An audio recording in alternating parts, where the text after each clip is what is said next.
Hallelujah, praise the Lord. आप सभी का स्वागत करती हूँ हमारे आज के इस एपिसोड में। प्रभु आप लोग को बहुत आशीष दे और मैं विश्वास करती हूँ कि प्रभु आज के वचन के द्वारा आपसे अद्भुत रीति से बात करेंगे। प्रिय, आप जानते हैं कौन सा समय चल रहा है? ये वो समय चल रहा है जब यीशु मसीह के आने में बहुत थोड़ा समय रह गया है। हम अंतिम समय में चल रहे हैं। ये वो समय चल रहा है जब बाइबल में लिखी बहुत सी प्रोफेसीज, बहुत सी भविष्यवाणियाँ पूरी हो रही हैं। वो चिन्ह, वो बातें, वो घटनाएं जो बाइबल में लिखी हैं, आप पढ़ के देखिए। बहुत सी बातों के विषय में यीशु मसीह ने पहले से कहा था कि अंतिम समय में ये घटनाएं घटेंगी, और आज आप देख रहे हैं वो सारी घटनाएं संसार में घट रही हैं। उनमें से एक घटना है, एक बात जो प्रभु ने कही थी, वो था कि अंत के समय में बहुत से झूठे भविष्यवक्ता उठ खड़े होंगे। बहुत से लोग जो झूठी आत्माओं से प्रेरित होंगे उठ खड़े होंगे, और जानते हैं पूरा संसार, बल्कि बहुत से लोग उनके पीछे हो लेंगे। आज वो समय चल रहा है मेरे प्रियो कि सच में बहुत से भटकाने वाले, परमेश्वर के मार्ग से आपको भटकाने के लिए बहुत से लोग आ खड़े हुए हैं। और ये यीशु मसीह पहले से जानते थे, और ऐसे लोगों को अलाउ किया गया है कि वो हाँ इस संसार में आए, ताकि आपके विश्वास की परख हो सके, ताकि ये जाना जा सके। जैसे सूप में गेहूं को जब छाना जाता है, फटका जाता है, तो एक अच्छा गेहूं एक तरफ हो जाता है, और जो गेहूं अच्छा नहीं होता, या जो उसमें जो कुछ भी मिलावट होती है वो सब किनारे हो जाती है। उसी रीति से ये सारी चीज़ें इसलिए रखी गई हैं संसार में ताकि विश्वासियों की परख हो सके। देखिए, पहला यूहन्ना 4 अध्याय उसके पहले पद से हम पढ़ेंगे। देखिए, यूहन्ना यहाँ पर हमसे कुछ बातों को कहते हैं। लिखा है, हे प्रियो, हर एक आत्मा की प्रतीति ना करो, वरन आत्माओं को परखो कि वे परमेश्वर की ओर से हैं कि नहीं, क्योंकि बहुत से झूठे भविष्यवक्ता जगत में निकल खड़े हुए हैं।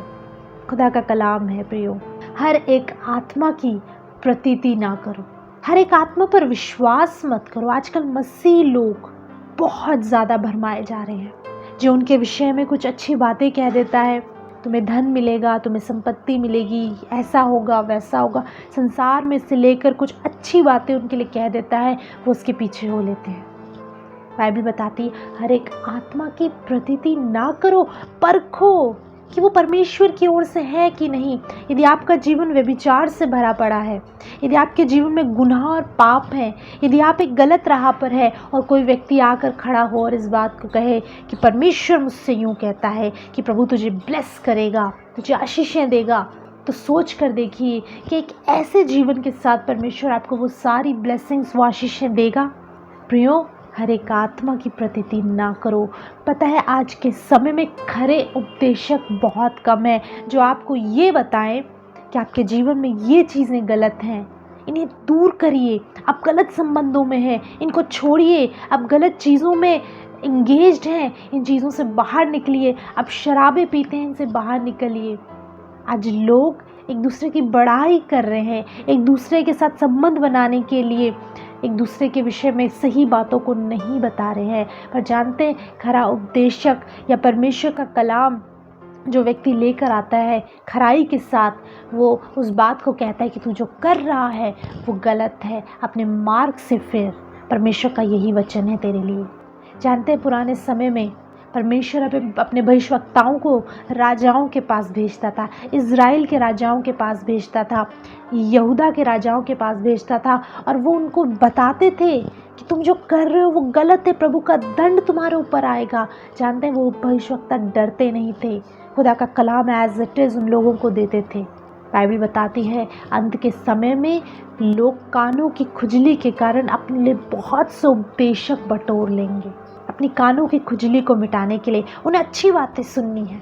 कहीं आप उनमें से तो नहीं कि आप सिर्फ अच्छी बातें सुनना चाहते हो, कि आपके विषय में कोई बड़ी बड़ी बातें कहे कि आपको ये मिलेगा, आपको घर संपत्ति, आपको आशीषें, आपको ब्लेसिंग्स मिलेंगी, आप फॉरेन जाओगे, आपका ये होगा, सारी आशीषों की बातें आपसे कहे, पर आपको ये ना बताए कि आपको किस मार्ग में चलना है। बाइबल बताती है हर एक आत्मा की प्रतीति ना करो, बहुत से लोग उन आत्माओं के पीछे हो लिए हैं, बहुत भीड़ लगाते हैं उन जगहों पर। जानते हैं बाइबल बताते हैं हर एक आत्मा की प्रतीति ना करो वरन आत्माओं को परखो। और आप जानते हैं आत्माओं को परखने का एक वरदान है, हर किसी के पास नहीं है। होली स्पिरिट के जो वरदान है उनमें से एक वरदान है आत्माओं की परख का वरदान, और ये बहुत ज़रूरी है इस युग में, और बहुत कम लोगों के पास ये है। वरना अधिकतर लोग भरमाए जा रहे हैं, बहक जा रहे हैं, अपने विश्वास से भटक जा रहे हैं, अपने एक अच्छे चाल चलन से भटक जा रहे हैं। जो सुसमाचार उन्होंने सुना था, ग्रहण किया था, जिसके पीछे वो चल रहे थे, उससे भटक जा रहे हैं, क्योंकि उनके भीतर परख का आत्मा नहीं है। उन्हें लग रहा है जो व्यक्ति सामने से बोल रहा है ये परमेश्वर की ओर से है, पर जानिए तो सही क्या वास्तव में वो परमेश्वर की ओर से लिखा है। क्योंकि बहुत से झूठे भविष्यवक्ता जगत में निकल खड़े हुए हैं। दूसरा पद कहते हैं परमेश्वर का आत्मा तुम इस रीति से पहचान सकते हो, जो आत्मा मान लेती है कि यीशु मसीह शरीर में होकर आया है वो परमेश्वर की ओर से है, और जो आत्मा यीशु को नहीं मानती वो परमेश्वर की ओर से नहीं, और वही तो मसीह के विरोधी की आत्मा है, जिसकी चर्चा तुम सुन चुके हो कि वो आने वाला है और अब भी जगत में है। जो आत्मा मान लेती है कि यीशु मसीह शरीर में होकर इस संसार में आया, वो परमेश्वर का इकलौता पुत्र आपके और मेरे लिए, आपके और मेरे गुनाहों के दंड को अपने ऊपर उठाने के लिए, आपके और मेरे प्रेम के खातिर इस संसार में आया, शरीर में होकर। प्रकट नहीं हुआ, वो शरीर में होकर आया। और जानते हैं जो आत्मा यीशु को नहीं मानती वो परमेश्वर की ओर से नहीं, बाइबल बताती है। आत्माओं को परखो। परमेश्वर का पुत्र यीशु मसीह इस संसार में आपके और मेरे गुनाहों के लिए आया, शरीर में होकर आया। उसने शरीर में उस सारे दंड को जो आपका था, जो मेरा था, उसने अपने क्रूस पर उठाया। वो उस प्रेम के खातिर आया जो परमेश्वर आपसे करता है। देखिए आगे वचन कहता है, चौथा पद कहता है, हे बालकों तुम परमेश्वर के हो और तुमने उन पर जय पाई है, क्योंकि जो तुम में है वो उससे जो संसार में है बड़ा है। हालेलुया। क्या कह रहा है खुदा का कलाम? तुमने उन पर जय पाई है। वचन कहता है तुम परमेश्वर के हो, और तुम्हें परमेश्वर अलग दृष्टि से देखता है। मैं हर बार कलाम में इस बात को आपके साथ शेयर करती हूँ, बड़े बोझ के साथ इस बात को शेयर करती हूँ। प्रभु मेरे भीतर इस बोझ को देता है कि मैं आपको बताऊँ कि आप साधारण लोग नहीं हो। खुदा आपको अलग दृष्टि से देखता है। आप प्रभु के चुने हुए लोग हो। जानते हैं सारे संसार में से बाइबल बताती है परमेश्वर ने इज़राइल को चुना और कहा ये मेरी निज प्रजा, मेरा निज धन है, मेरी दाख की बारी है। परमेश्वर ने सारे संसार में से इज़राइल को चुना एक चिन्ह के रूप में। इसका अर्थ ये नहीं कि इज़राइल जो कंट्री प्रभु सिर्फ उससे प्यार करता है, नहीं, वो चिन्ह के रूप में आज प्रभु अपने लोगों से प्यार करता है। इज़राइल का अर्थ है शुद्ध मन वाले, जिनके मन शुद्ध है। प्रभु अपने लोगों को अलग देखता है, संसार से अलग देखता है, अपने लोगों को, भेड़ों को बकरियों से अलग करता है। वो ऐसा चरवाहा है। बाइबल बताती तुम परमेश्वर के हो, तुमने उन पर जय पाई है। तुम उनके से क्यों चाल चलने लगे? तुम्हारे भीतर उनका स्वभाव क्यों आ गया? तुम क्यों अपने विश्वास से भटकने लगे? तुम क्यों उनके पीछे चलने लगे? तुमने क्यों अपने चरवाहे को छोड़ दिया? वचन में लिखा है तुमने उन पर जय पाई है, और वचन कहता है क्योंकि जो तुम में है वो उससे जो संसार में है बड़ा है। जानते हैं आपके भीतर कौन वास करता है? परमेश्वर का आत्मा। जानते हैं आपके भीतर कौन वास करता है? यीशु मसीह पिता आपके भीतर वास करता है। संसार में है वो आपके भीतर जो है वो उससे बड़ा है। बहुत भयभीत होते हैं आप कई बार आने उन तूफानों को देखकर, चिंताओं को देखकर, तकलीफ़ों को देखकर। पढ़ के देखिए, ये इसीलिए मैं कहती हूँ वचन को पढ़ा कर ये बहुत सामर्थ मिलती है। वचन में लिखा है जो तुम्हारे भीतर है वो उससे बड़ा है जो संसार में है। जानिए तो सही आपके भीतर कौन वास करता है। इस सृष्टि का बनाने वाला, रचने वाला आपका परमेश्वर यहोवा आपके भीतर वास करता है। वो हाथों की बनाई कारीगरी में नहीं, खुदा का कलाम कहता है पर तुम्हारी देह परमेश्वर का मंदिर है, वो तुम्हारे भीतर वास करता है। तुम क्यों भयभीत होते हो बाहर के आने उन तूफ़ानों से, उन चिंताओं से, उन फ़िक्रों से? खुदा आप तुम्हारे भीतर वास करता है, और बाइबल बताती है तुम्हारे भीतर जो वास करता है वो बड़ा सामर्थी है, वो बड़ा सामर्थी है। वचन कहता है 5वां पद, वे संसार के हैं, इस कारण वे संसार की बातें बोलते हैं और संसार उनकी सुनता है। हम परमेश्वर के हैं, जो परमेश्वर को जानता है वो हमारी सुनता है, जो परमेश्वर को नहीं जानता वो हमारी नहीं सुनता। लिखा है वे संसार के हैं, इसलिए संसार की बातें बोलते हैं। ऐसे भविष्यवक्ता, ऐसे लोग उठ खड़े हुए हैं जो संसार में से लेकर आपको परोसते हैं। धन संपत्ति, ऐशो आराम, दुनिया की लग्जरियस लाइफ, वो सारी चीज़ों का प्रचार करते हैं आपके सामने। वो संसार में से लेकर आपको परोसते हैं, आपके सामने उसकी बातें करते हैं, क्योंकि वो संसार के हैं। परखो तो सही कि कौन संसार का है और कौन परमेश्वर का। वचन में लिखा, यूहन्ना कहते हैं हम परमेश्वर के हैं, इसलिए परमेश्वर की वचन तुमको पहुंचाते हैं। लिखा है हम परमेश्वर के हैं, जो परमेश्वर को जानता है वो हमारी सुनता है, क्योंकि हम परमेश्वर की बातें, उसका वचन तुम तक पहुंचाते हैं। वो तुम्हें अच्छा लगे या बुरा लगे, अगर वो तुम्हारी लाइफ की उन्नति के लिए ज़रूरी है तो हम उन बातों को तुम्हें बताएंगे, क्योंकि हम परमेश्वर के हैं। और जो परमेश्वर को जानता है वो हमारी सुनता है, जो उसे नहीं जानता वो हमारी नहीं सुनता। यूहन्ना कहते हैं, प्रश्न ये उठता है, क्या आप परमेश्वर को जानते हैं? क्योंकि यदि आप परमेश्वर को जानते हैं तो जानते हैं इस कलाम में लिखी बातों को आप अपने जीवन में रिसीव करेंगे, अपने जीवन में सुधार लेकर आएंगे। आप इस बात को कहेंगे, मेरे खुदा का कलाम मुझसे इन बातों को कहता है, मैं इन बातों को मानूंगा। मेरे जीवन में ये बुराइयां हैं, ये गलत बातें मैंने अपने जीवन से दूर करूंगा, क्योंकि प्रभु का वचन ऐसा कहता है। प्रियो, वचन कहता है वे संसार के हैं तो संसार की बातें बोलते हैं, और आज दुनिया उनके पीछे चल रही है। पर तुम क्यों चल रहे हो? तुम क्यों अपने विश्वास से भटक रहे हो? लिखा है तुम परमेश्वर के हो। और देखिए क्या खुदा का कलाम कहता है, इस प्रकार हम सत्य की आत्मा और भ्रम की आत्मा को पहचान लेते हैं। 6वां पद कहता है, इस प्रकार हम सत्य की आत्मा और भ्रम की आत्मा, 2 आत्माएं काम करती हैं प्रियो।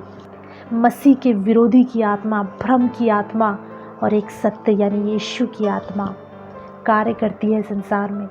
आत्माओं को परखो, अंतिम युग का ये सबसे महत्वपूर्ण वरदान है, सबसे इम्पॉर्टेंट है। ये गिफ्ट सबके पास होना चाहिए कि वो आत्माओं को परखे, अपने अगुओं को परखो, अपने जो आपको प्रभु का संदेश दे रहे हैं परखो कि प्रभु की ओर से है कि नहीं, या ये सिर्फ मेरी भलाई की बातें कह रहे हैं, लेकिन जो मेरे जीवन में बुरा है, जो मेरे जीवन में कमी है वो मुझे नहीं बता रहा। प्रियो, जो परमेश्वर के हैं वो आपको वो बातें बताएंगे कि हाँ, आपके जीवन में ये चीज़ें हैं जहाँ पर जो आपको करेक्ट करने की ज़रूरत है, अपनी लाइफ से दूर करने की ज़रूरत है। 7वां पद कहता है, हे प्रियो, हम आपस में प्रेम रखें, क्योंकि प्रेम परमेश्वर से है। वचन कहता है प्रियो, आपस में प्रेम रखो। मैंने कई बार इसके विषय में प्रचार किया, आप लोगों से बातें की है। परमेश्वर से आप प्यार करते हो, आपस में भी प्रेम करो, प्रेम से रहो। अपने मन में मन मुटाव मत रखो, द्वेष मत रखो। कोशिश किया करो कि जो मन मुटाव, जो द्वेष आपके भीतर आ चुका है, उनको जल्द से जल्द सॉर्ट आउट करो, उन्हें दूर करो अपनी लाइफ से। कुछ बातें जो बहुत थोड़ी होती हैं उसे उसी समय निकाल देना ज़रूरी है। यदि वो आपके जीवन में रहेंगी, 1 दिन, 2 दिन, हफ्ता भर, महीना भर, सालों लग जाते हैं प्रियो, वो बातें बढ़ जाती हैं, आपस में दूरियां बढ़ जाती हैं। पति पत्नी के संबंध, अभी कुछ समय पहले एक बहन का मेरे पे व्हाट्सएप पे मैसेज आया और वो इस बात को कह रही थी, शुरुआत से जब से विवाह हुआ है बहुत थोड़ी सी बात को लेकर अनबन हुई थी, बढ़ते बढ़ते बढ़ते आज नौबत तलाक तक आ गई है। बहुत थोड़ी सी बात में सह नहीं सकते एक दूसरे की, बर्दाश्त नहीं है, भीतर से वो सहन शक्ति चली गई है। उसके बाद आप कितनी दुआ इबादत करो, कितनी प्रार्थनाएं करो, सब व्यर्थ है यदि आपके जीवन में ये बात है। आपस में प्रेम खत्म हो गया है, परिवारों से प्रेम गायब हो गया है। वचन में लिखा है आपस में प्रेम रखो, क्योंकि प्रेम परमेश्वर से है। तुम अपने आप को खुदा का कहते हो, खुदा के बेटे बेटियां कहते हो, उसकी स्तुति आराधना करते हो, उसके भवन में जाते हो, उसको डिक्लेयर करते हो कि हम मसीह के हैं, तो फिर तुम्हारे भीतर वो प्रेम क्यों नहीं पाया जाता? कोई फ़ायदा नहीं अगर आप अपने नाम के आगे सरनेम में यीशु मसीह लगा रहे हो या कह रहे हो कि हम रेगुलर चर्च गोइंग मेंबर्स हैं, हम इतने साल से मसीह। कोई फ़ायदा नहीं यदि तुम्हारे भीतर प्रेम नहीं है, क्योंकि प्रेम परमेश्वर से है। अब जांचो अपने आप को कि तुम परमेश्वर से हो या नहीं। कहता है जो 7वां पद कहता है जो कोई प्रेम करता है वो परमेश्वर से जन्मा है और परमेश्वर को जानता है। जो कोई प्रेम करता है अपने लोगों से, ज़रूरी नहीं है कि वो व्यक्ति आपके साथ अच्छा कर रहा है इसीलिए आप उससे प्रेम करोगे। जो अच्छा नहीं भी कर रहा, जो आपको मालूम है आपके विरोध में बुरी बातें कह रहा है, जब वो संकट में हो, जब वो दुविधा में हो, जब वो परेशानी में हो और आपके पास अवसर हो कि आप उसकी मदद करें और आप नहीं कर रहे हो, तो लोग कैसे जानेंगे कि आप परमेश्वर से हो। अभी हमने एक स्थान पे पढ़ा था, जो परमेश्वर को नहीं जानता वो हमारी नहीं सुनता। और यहाँ पे लिखा है जो कोई प्रेम करता है वो परमेश्वर से जन्मा और परमेश्वर को जानता है। यानी अगर आप अपने आप को जज कर रहे हो कि मैं प्रभु तुझे जानता हूँ या नहीं, तो इस बात से जज करिए कि आपके भीतर वो प्रेम पाया जाता है या नहीं। आपके भीतर आपके परिवार के लोगों के लिए, पड़ोस के लोगों के लिए, जो आपके साथ अच्छा कर रहा है उसके लिए, जो आपके साथ बुरा कर रहा है उसके लिए, जहाँ आप वर्क करते हैं उन लोगों के लिए आपके भीतर प्रेम है या नहीं। क्योंकि लिखा है जिसके भीतर प्रेम है वो परमेश्वर से जन्मा है और परमेश्वर को जानता है। 8वां पद कहता है जो प्रेम नहीं रखता वो परमेश्वर को नहीं जानता, क्योंकि परमेश्वर प्रेम है। जो प्रेम नहीं रखता वो परमेश्वर को नहीं जानता, क्योंकि परमेश्वर प्रेम है। और देखिए वो प्रेम क्यों है। 9वां पद कहता है जो प्रेम परमेश्वर हमसे रखता है वो इससे प्रकट हुआ।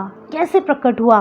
कि परमेश्वर ने अपने इकलौते पुत्र को जगत में भेजा कि हम उसके द्वारा जीवन पाएं। जानते हैं ये है खुदा का प्रेम आपके लिए। इससे बढ़कर कोई आपसे क्या प्रेम करेगा?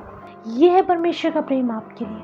जिन गुनाहों की सज़ा आपको मिलनी थी, जो पाप, जो सिंफुल थॉट्स, जो व्यभिचार, जो गुनाह, जो धोखा, जो झूठ फरेब, आप के दंड, उन गुनाहों का जो दंड आपको मिलना था, उसने कहा मैं अपने बेटे और बेटी को नहीं दूंगा। उसने अपने इकलौते पुत्र को इस संसार में भेजा। जानते कितना एक अपने इकलौते पुत्र को देना और इस बात को जानना कि हाँ इस पुत्र के साथ ये लोग क्या करेंगे, उसके बाद भी उसे संसार में भेजना, ये कौन कर सकता है? जिसके हृदय में प्रेम हो। लिखा है परमेश्वर प्रेम है। और कैसे जानोगे आप परमेश्वर प्रेम है? उसने अपने इकलौते बेटे को आपके लिए दे दिया और उस बेटे ने उन सारे दंड को, उस सारे जो कुछ भी आपका था अपने ऊपर उठा लिया, आपको फ्री करने के लिए, आपको आज़ाद करने के लिए। आज जो यीशु पर विश्वास करते हैं, आज जो अपने गुनाहों का अंगीकार करते हैं, जो पश्चाताप करते हैं, जानते हैं उनके गुनाह क्षमा कर दिए जाते हैं, माफ़ कर दिए जाते हैं, वो धुल जाते हैं मेमने के लहू में। वचन में लिखा है बिना लहू बहाए पापों की क्षमा नहीं, बिना लहू बहाए नहीं। इसलिए उसने अपने लहू को बहाया कि आपको पापों की क्षमा मिले। प्रेम इसमें है। और देखिए वचन में लिखा है 10वां पद कहता है प्रेम इसमें नहीं कि हमने परमेश्वर से प्रेम किया, पर इसमें है कि उसने हमसे प्रेम किया और हमारे पापों के प्रायश्चित के लिए अपने पुत्र को भेजा। इसमें प्रेम नहीं है कि हमने प्रेम किया, वो प्रभु हम तो तुझसे प्यार करते हैं। नो, प्रेम इसमें है कि उसने पहले हमसे प्रेम किया, अपने पुत्र को भेजा। और लिखा है 11 पद कहता है हे प्रियो, जब परमेश्वर ने हमसे ऐसा प्रेम किया तो हमको भी आपस में प्रेम रखना चाहिए। परमेश्वर को कभी किसी ने नहीं देखा। यदि हम आपस में प्रेम रखें तो परमेश्वर हम में बना रहता है और उसका प्रेम हम में सिद्ध हो गया है। क्या कहता है खुदा का कलाम? परमेश्वर को किसी ने कभी नहीं देखा, लेकिन यदि आपस में प्रेम रखते हो, क्योंकि वो प्रेम है, वो आप में बना रहेगा। आप चाहते हो परमेश्वर आप में बना रहे, आप चाहते हो उसका वचन आप में बना रहे।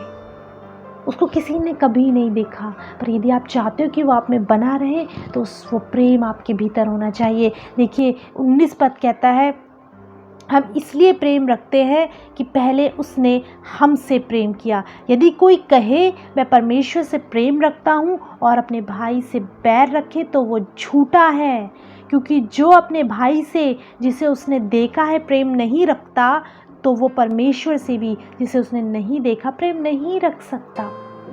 यदि आप कहते हो आप परमेश्वर से प्यार करते हो लेकिन अपने भाई से बैर करते हो, तो वचन में लिखा है तुम झूठे हो, क्योंकि जिसे तुम देख रहे हो, जो तुम्हारे साथ रहता है, जब तुम उससे फिर प्रेम नहीं कर सकते तो जिसे तुमने नहीं देखा उससे प्रेम कैसे रखोगे। बहुत खूबसूरत वचन है और इस वचन में सच्चाई है। यदि आप अपने आसपास रहने वाले लोगों से प्रेम नहीं रख रहे, उनके लिए आपके मन में द्वेष है, प्रियो मैं हर बार इस बात को कहती हूँ, इससे फ़र्क नहीं पड़ता कि सामने वाले के हृदय में आपके लिए क्या है। आपको प्रभु ने जज नहीं ठहराया कि वो मेरे साथ ऐसा करता है, वो उसके हृदय में मेरे लिए है, उसने मुझे धोखा दिया या ऐसा किया वैसा किया। प्रभु ने आपको न्यायी नहीं ठहराया। परमेश्वर प्रेम है, वो चाहता है कि आप सबके लिए प्रार्थना करें और उनसे प्रेम रखें। यदि आप उस व्यक्ति से और सामने आपके जो लोग रहते हैं, आपके परिवार के, आप उनसे प्रेम नहीं रख सकते तो आप परमेश्वर से कैसे कहते हो कि आप उससे प्रेम करते हो जिसे आपने देखा ही नहीं कभी। इसीलिए बाइबल बताती है आपस में प्रेम रखो, जो प्रेम रखता है वो परमेश्वर से जन्मा है। आप उसकी संतान कहलाओगे यदि आप प्रेम रखोगे। आज 2 वचन जो खुदा ने मुझे दिए थे कि मैं आपको पहुंचाऊं। पहला वचन, हर एक आत्मा की प्रतीति मत करिए। अंतिम समय में बहुत से भटकाने वाले आ गए हैं, बहुत से झूठे भविष्यवक्ता आपको आपकी राह से भटकाने वाले, आपको गलत मार्ग की शिक्षा देने वाले, आपको आपके विश्वास से भटकाने वाले बहुत से आ खड़े हुए हैं। हर एक आत्मा की प्रतीति मत करिए, प्रार्थना करिए, पवित्र आत्मा आपका जो वरदान है परख का प्लीज़ मेरे भीतर दीजिए। परख पाऊँ प्रभु कौन सा आत्मा आपकी ओर से है, कौन सा नहीं है, जो आपको करेक्ट गाइड करते हैं, जो आपको आपके गुनाह बताते हैं, जो आपको बताते हैं कि आपको इन सिंफुल जो आपकी चीज़ें हैं, ये जो पाप, ये गुनाह की बातें आपके जीवन में, इनसे बाहर निकलने की जो आपको रास्ता दिखाते हैं वो प्रभु की ओर से हैं। लेकिन जो आपको सिर्फ संसार और संसार में खो जाने का मार्ग बताते हैं वो प्रभु की ओर से नहीं है, वो संसार के हैं, इसलिए संसार में से लेकर आपको बताते हैं, वचन में लिखा है। पर जो परमेश्वर के हैं, परमेश्वर की बातें आपको पहुंचाएंगे। प्रभु से प्रार्थना करिए, प्रभु वो आत्मा दे कि मैं आत्माओं को परख सकूं, पहली चीज़। दूसरा, खुदा ने मुझसे कहा मैं आपसे कहूं कि आप आपस में प्रेम करिए। जानते हैं प्रेम ना होने के कारण आज परिवार टूट रहे हैं, प्रेम ना होने के कारण आज भाई भाई आपस में बैर करते हैं, लड़ाइयाँ हो रही, हत्याएँ हो रही हैं, ज़मीन को लेकर, घर को लेकर क्लेश हो रहे हैं, बहुत सी बातें हो रही है। और जानते हैं मसीह लोगों के परिवारों में ये बातें नहीं शोभा देती, क्योंकि फिर वचन कहता है जो प्रेम करता है वो परमेश्वर से जन्मा है। इसलिए प्रियो इन 2 बातों के विषय में सतर्क हो जाइए। दुष्ट नहीं चाहता परिवार बने, वो तोड़ देना चाहता है परिवारों को। वो नहीं चाहता कि आप प्रभु के पीछे सही रीति से चले। इसलिए जांचिए, परखिए, प्रार्थना करिए। जानते हैं अंतिम समय में सबसे ज़्यादा ज़रूरी है कि हम परमेश्वर से निरंतर प्रार्थना करें। आप जिस दिन प्रार्थना नहीं करोगे, आप जिस पहर प्रार्थना नहीं करोगे, आपको अपने लाइफ में लगेगा आप भटक रहे हो, आपके डिसीजन गलत होने लगेंगे, आप उस तरीके से नहीं देख पाओगे जिस तरीके से प्रभु चाहता है कि आप देखो। आप गलत तरीक़ों से चीज़ों को देखोगे।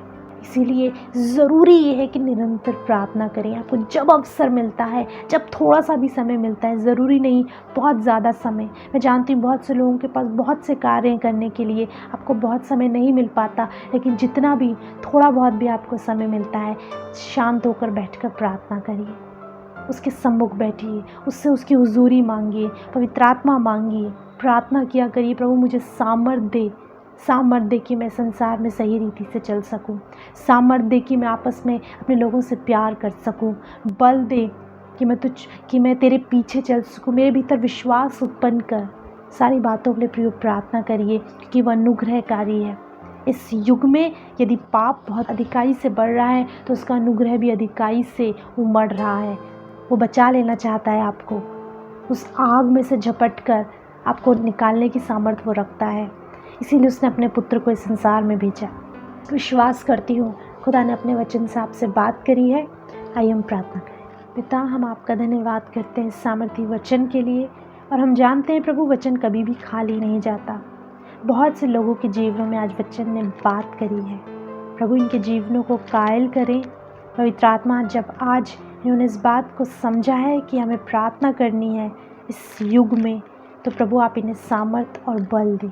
प्रभु ये बहाने बनाना छोड़ दें, बल्कि अवसर ढूंढे कि कब ये प्रार्थना में बैठ सकते हैं। तो इनकी सहायता कर पिता, हर एक उलझाने वाले पाप से, हर बुराई से इनकी रक्षा कर। या आत्माओं को परखें, या आपस में प्रेम करें और प्रभु तुझ में बने रहें। प्रभु इनके दुख, पीड़ा, कष्ट तू सब कुछ जानता है। यीशु मसीह उन्हें दूर करे, सहायता कर अपने लोगों की। यीशु मसीह के नाम में इस प्रार्थना को मांगती हूँ, आमीन। हालेलुया। प्रियो, मैं जानती हूँ, विश्वास करती हूँ कि प्रभु ने आज के कलाम से आपसे बात करी। आप अपने अनुभव को, अपनी प्रार्थना के निवेदन को, अपनी टेस्टिमनीज़ को शेयर कर सकते हैं। आप स्क्रीन पर कॉन्टैक्ट डिटेल देख रहे होंगे। आप हमें कॉल कर सकते हैं, व्हाट्सएप कर सकते हैं, आप हमें SMS भी कर सकते हैं। हमारे प्रेयर वॉरियर्स आपसे बात करेंगे। इसके अलावा प्रियो, आप यदि इस वीडियो को दोबारा देखना चाहते हैं या आप प्रभु के कलाम से और सीखना चाहते हैं, तो हमारे चैनल है ट्रू शेपर्ड मिनिस्ट्रीज़, यूट्यूब पर जाइए, चैनल को सब्सक्राइब कर सकते हैं। वीडियोज़ हैं, आपको हेल्प करेंगी प्रभु में बढ़ने में। प्रार्थना में बने रहिए, विश्वास में बने रहिए, और मैं विश्वास करती हूँ प्रभु अपने वचन से आपको संभालेंगे, आपको सामर्थ देंगे, आपकी चिंताओं को दूर करेंगे और आप प्रभु में निरंतर आगे बढ़ते जाएंगे। हालेलुया। मैं बहुत हृदय से धन्यवाद देती हूँ तमाम लोगों का जो प्रभु के राज्य में बो रहे हैं और जो प्रभु के लिए अपने हाथ को बढ़ाते हैं। प्रभु आपके खत्ते भंडारों पर, आपके जीवन के हर भाग पर आशीष दे। और यदि आप में से भी कोई प्रभु के राज्य में कुछ बोना चाहता है, तो आप हमारे स्कैन कोड देख रहे हैं, आप अपनी ऑफरिंग्स को सेंड कर सकते हैं। मैं विश्वास करती हूँ प्रभु आपको बहुत ऐड से ब्लेस करेंगे। अगले सप्ताह प्रियो, हम शनिवार दोपहर 12 बजे और सोमवार दोपहर 12 बजे दोबारा आपसे मुलाकात करेंगे। तब तक प्रभु यीशु मसीह में सभी को हमारा